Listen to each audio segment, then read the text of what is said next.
right, we're going to go ahead and get started here. We are now joined by our Daytona 500 champion, Ricky Stenhouse Jr. Ricky, you have a win here at Talladega. Why don't you talk about what it's like to be racing here again this weekend? Yeah, our first win.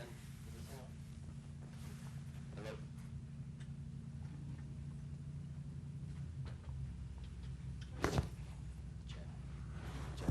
Check. Coming? Oh. Sounds great. A little too early for that. All right. No, it's cool to be back at the site of your first win, especially after starting the season off with a win on the Superspeedway, and just bringing some confidence in that hopefully we can do it again. So always love being at Talladega, being able to race a sprint car across the street last night and tonight, and just getting extra racing in, and this racetrack's really wide. It's 4 lanes wide, pretty comfortable. So it'll be interesting to kind of see if we can get more than kind of 2 lanes going. Daytona, Atlanta, it seems like those 2 lanes were about all we could get going. Hopefully we can get at least 3, so we can start making moves and get up through the field when we need to. But feeling really confident coming in. Great, thanks. We'll go ahead and open up to questions. We'll go to Bob and Jeff.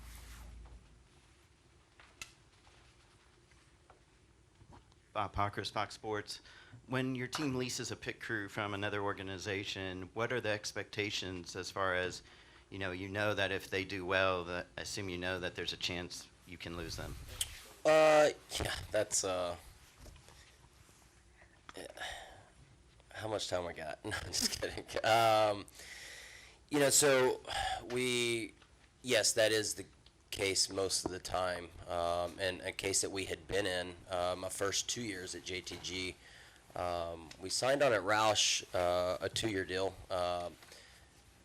with the outline,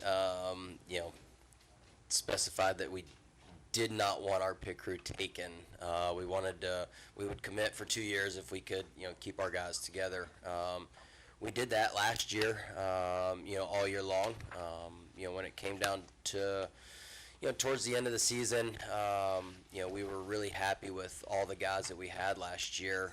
We felt like our fuel guy was a little bit slower than where we needed to be at the end of last year, and so we had kind of requested a change there, but wanted to keep all of our guys intact for this season, because I feel like that chemistry is really important when you're kind of choreographing those pit stops. And so we were really happy with all of our guys. And then end of last year, they let us know that they were changing one of our guys, and we weren't really thrilled about that, but they kind of guaranteed us that the guy that they were going to replace him with was going to be make our pit stops a lot faster. And so we started this season off, and we actually were struggling on pit road quite a bit. We kind of asked, hey, I thought this new change was going to be good, and they said, well, we actually put him on the 6th car, so we didn't actually get the one that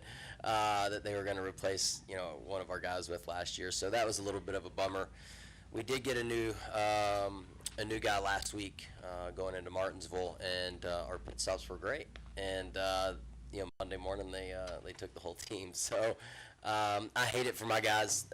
Obviously went to battle with them, won Daytona with them, and felt like we had most of them all last year as well, and just felt like we really had that good chemistry of a solid team together. And now that's kind of all mixed up and gone away. So I hate it for those guys having to switch teams, but I know a few of the guys on the team coming in that were on the 17 car, and Mike Kelly's worked with some of those guys, obviously, from us both being over there.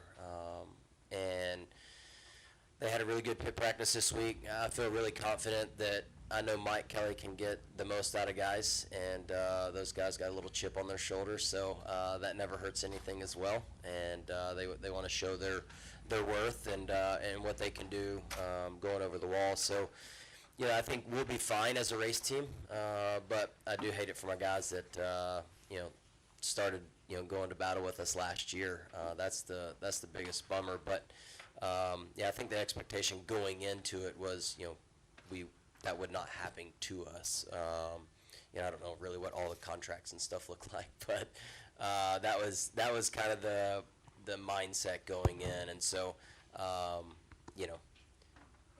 guess that's what you get when you got people that are over there running that place. So I will go to Talladega this weekend, and I think I am not worried about our over-the-wall guys. I know those guys will get it done. All right, we'll go to Jeff, then Jenna, then Kelly. Ricky, there's been a couple times where you guys would get 3 wide at various tracks with this new car, and then everybody goes, "Oh, see, the drivers could do it if they wanted to," basically. And then there's it seems like the other side of that is like physically, like physics, whatever. Like the new car just does not allow you guys to race 3 wide very often. So, which is more of the truth in there, or is it a mix? It's definitely a mix. I think. You look down at the end of the races, right, and we all just kind of take any gap that we can, and just, at Atlanta, I should have shot the middle. I think I saw onboard video of like Eric Jones kind of running up through the middle there and gained a lot of spots. I was kind of committed to the 48-1 that were on the bottom at Atlanta, but it works for a few laps, it seems like. And again, it could be somewhat driver driven. You watch when cars get single file on the outside line at Daytona, the inside lane, you start making a run. As soon as one of the cars finds a gap close enough to the front where they're comfortable being, say, kind of that 9th, 10th spot in line on the top, then they bail, and then all of a sudden you start hurting the energy of that bottom lane. And so I do think that's, driven by the drivers. But, for sure 2 wide, I think, you can get it working as long as you have enough guys to stay committed to it. 3 lanes is tough because, you got guys that want to either be in the top or the bottom. The middle works really well for a while. But it is, a little bit more risky, right? At least at Daytona and definitely Atlanta. Here at Talladega, 3 wide is super easy to do. So it'll be interesting to see. The bottom lane here, it gets so flat in the trioval that I do feel like the middle or kind of top lane can make its way up to the front, because you end up running the bottom here more than you do at Daytona in Atlanta. So the car's tough to do. It's got a lot of drag. You got to really stay in line to do it, but I think it's a little bit of both. Go over to Jenna. Jennifer, AP. Hey, Ricky, is it your understanding that the pit crew change is for a while, or was it just this week? No, it's for the rest of the season. Okay. I guess until the new ones start doing well on our team. I don't know. I don't really know how it works now, but I know our guys.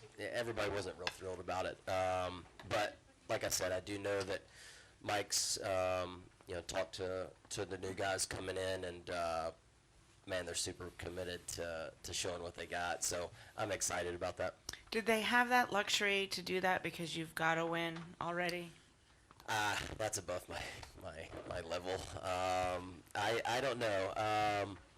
I'm not sure what their understanding of why they feel like that was the best move, because normally when something happens like that, it's we're requesting something different or whatnot. But I think our guys averaged last week first on pit road, so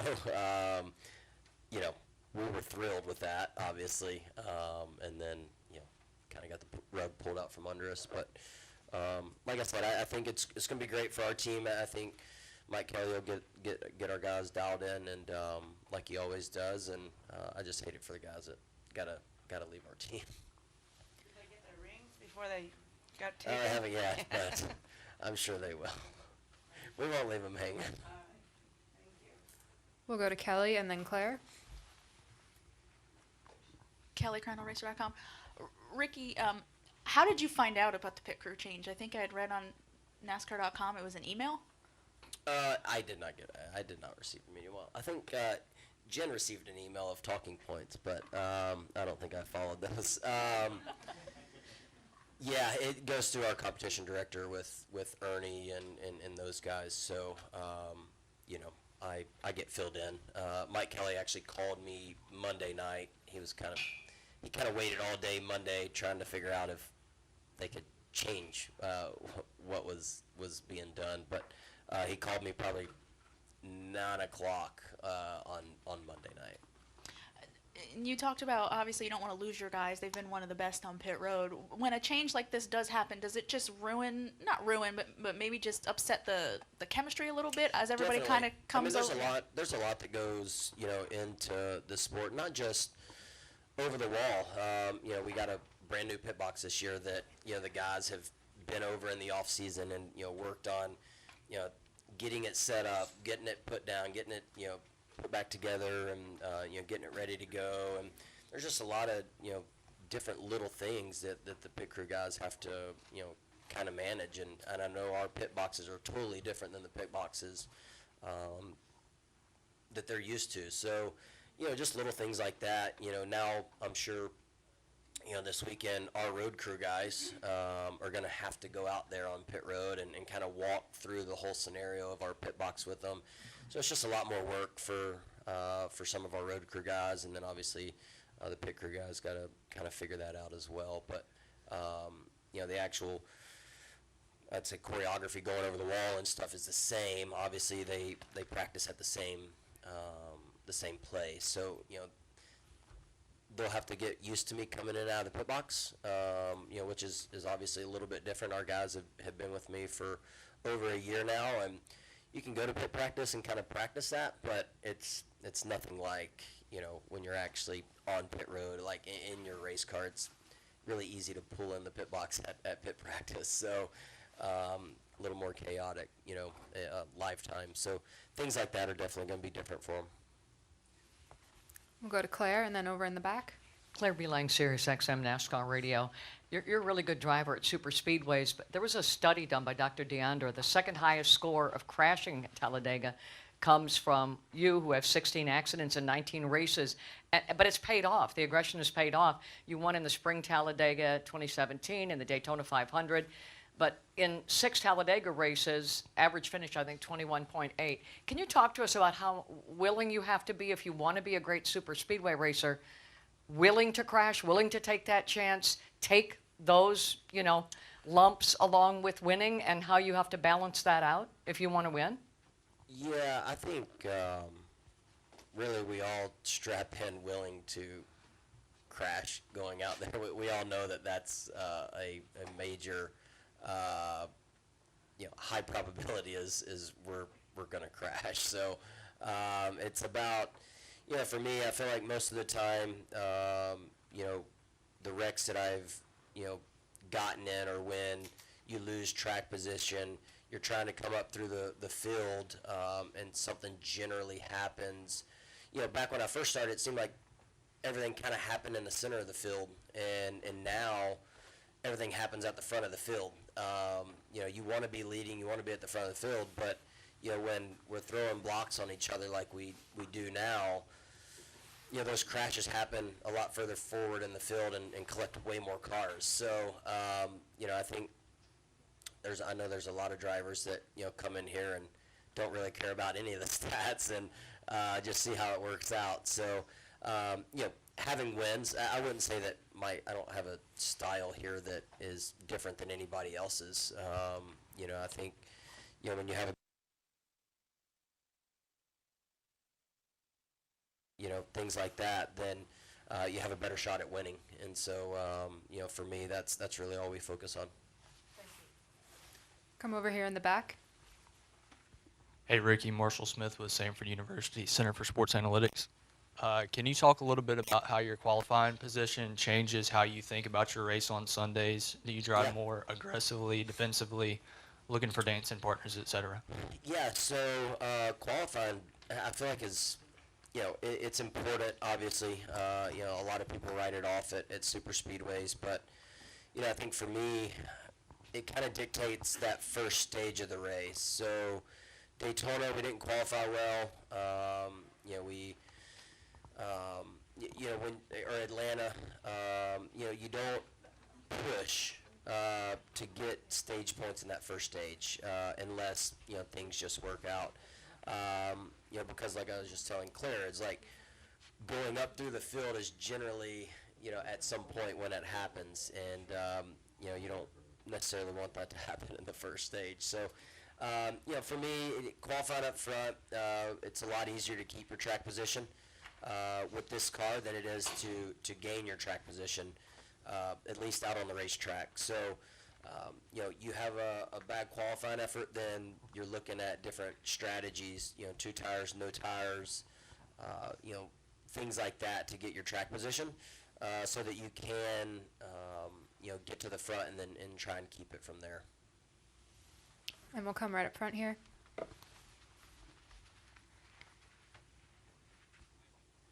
Noah Lewis, TSJ Sports. Ricky, can you talk about the importance of the chemistry with the pit crews, and then now how you plan to build the chemistry now that we're already in the season? Because it's got to be an awkward situation on both sides.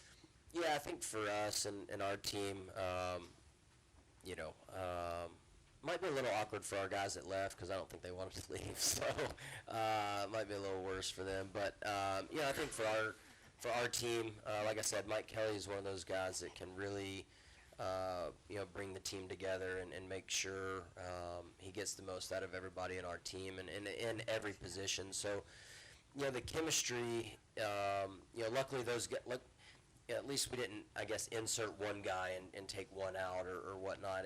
We took the whole team's basically swapped. And so, I'm confident that, when I come in the pit box and I get stopped, those guys are going to be able to get the job done. They're not learning each other, which is a good thing. They're going to have to learn, Mike Kelly talking on the radio of what adjustments to do and kind of how we go about our business on race day. But, like I said, Mike Kelly's worked a few of those guys. A few of those guys have been on some of Mike Kelly's pit crews for a long time. The team captain over there, long-time Roush guy, and known him for a long time. And I feel really confident. He guaranteed Mike that they would be, up to par. So we're ready to rip with them. And then we'll come over here in the middle.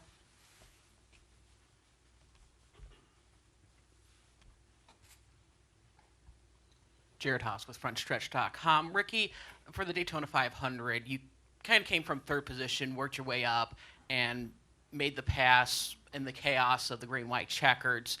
Do you see yourself, in order to win here at Talladega on Sunday, do you need to be in that position where you're the third car in line, having that big run to overtake that lead, or is this more where you can either work farther back or you have to be up front in order to win here? Yeah, I would take leading,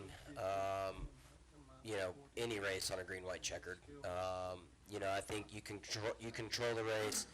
I think the biggest issue that happened is the 8 was leading the race, and their mistake was trying to do like the teammate restart where they pulled the 3 backed off a little bit, let the 8 pull down. That killed all their momentum. I think if they would have just lined up together, the move that Larson and Logano, Larson and I made down the backstretch, I don't think that happens if they would have started in the same lane together. But for me, I would definitely take leading over anything. I think that's your best shot to win. All right, one final question over here.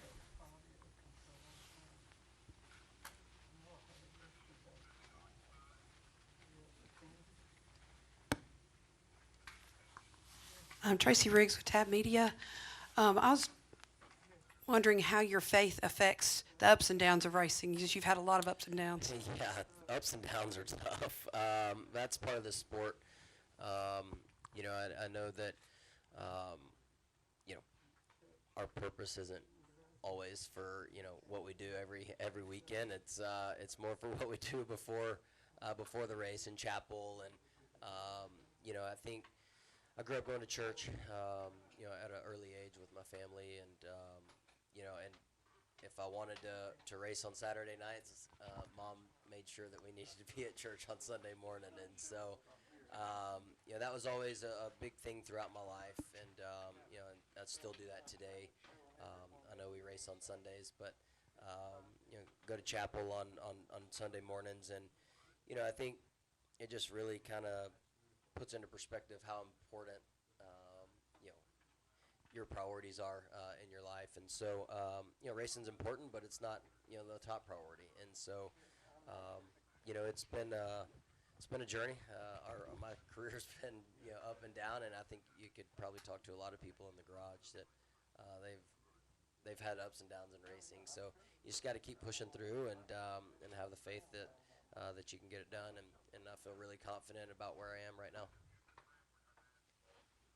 All right, thanks so much, Ricky, and good luck this weekend. Thank you.